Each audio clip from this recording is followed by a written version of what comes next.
১৪৬ দিন পর টি-টোয়েন্টিতে ফিরছে বাংলাদেশ। মুস্তাফিজুর রহমানকে ইন্ডিয়ান প্রিমিয়ার লিগ থেকে বাদ দেওয়ায় নিরাপত্তা ইস্যুতে টি-টোয়েন্টি বিশ্বকাপে খেলা হয়নি বাংলাদেশ দলের।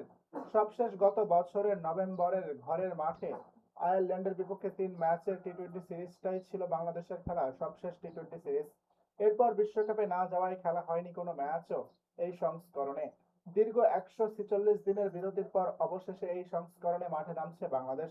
প্রতিপক্ষ নিউজিল্যান্ড। তবে কিউদের দলটা অনেক বেশি নতুন। ওয়ানডে সিরিজের দলের চেয়েও এই দলে নতুন মুখের সংখ্যা বেশি। গত বছর মে থেকে ডিসেম্বর পর্যন্ত বাংলাদেশ ৩০টি টি-টোয়েন্টি ম্যাচ খেলেছিল বিশ্বকাপের প্রস্তুতি হিসেবে। এই সময় পাকিস্তান, শ্রীলঙ্কা এবং আফগানিস্তানকে হারিয়ে ৫টি দ্বিপাক্ষিক সিরিজ জিতেছিল। দলটি প্রথমবারের মতো বড় শট খেলার অভ্যাস গড়ে তোলে এবং পেস আক্রমণও ছিল দুর্দান্ত ছন্দে। তবে ভারত বিশ্বকাপে অংশ না নেওয়ায় সেই প্রস্তুতির ফল শূন্য হয়ে যায়। এখন লিটন দাসের নেতৃত্বে দলটিকে আবার নতুন করে শুরু করতে হচ্ছে, কারণ প্রতি ২ বছরের চক্রই পরবর্তী টি-টোয়েন্টি বিশ্বকাপের প্রস্তুতি। ওয়ানডে সিরিজের শেষ ম্যাচে অর্ধশতকের দেখা পাওয়া লিটন টি-টোয়েন্টি সিরিজে নামছেন আত্মবিশ্বাস নিয়ে। ভালো ছন্দে রয়েছেন তানজিদ হাসান তামিমও।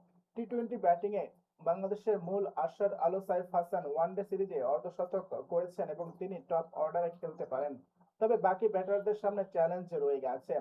পাকিস্তান সুপার লিগে খেলতে গিয়ে চোট পান পারভেজ হোসেন ইমন। ইনজুরি কাটিয়ে তিনি ফিরছেন দলে। প্রশ্ন উঠেছে তাহিদ হৃদয়ের ব্যাটিং পদ্ধতি নিয়ে।